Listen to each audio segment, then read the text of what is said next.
Buraya şehitlerimiz taşıdı. Gazilerimiz taşıdı.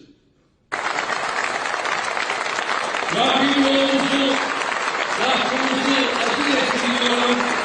Bu cümlelere, sözlerine, seçtiğine leke sürdürmeyen aziz milletime bir kez daha şükranlarımı sunuyorum. Parti demek, adalet demektir. İşte AK Kadrolu Genel Başkanı, AK Parti Genel Başkanı. AK Parti demek, millet demektir.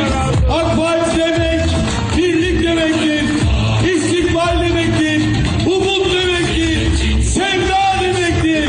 Uğraşan, memleket aşkıyla çağlayıp coşan, tek bir mazlum kalmasın diye uğraşan, Türkiye'nin lideri İşçi Parti.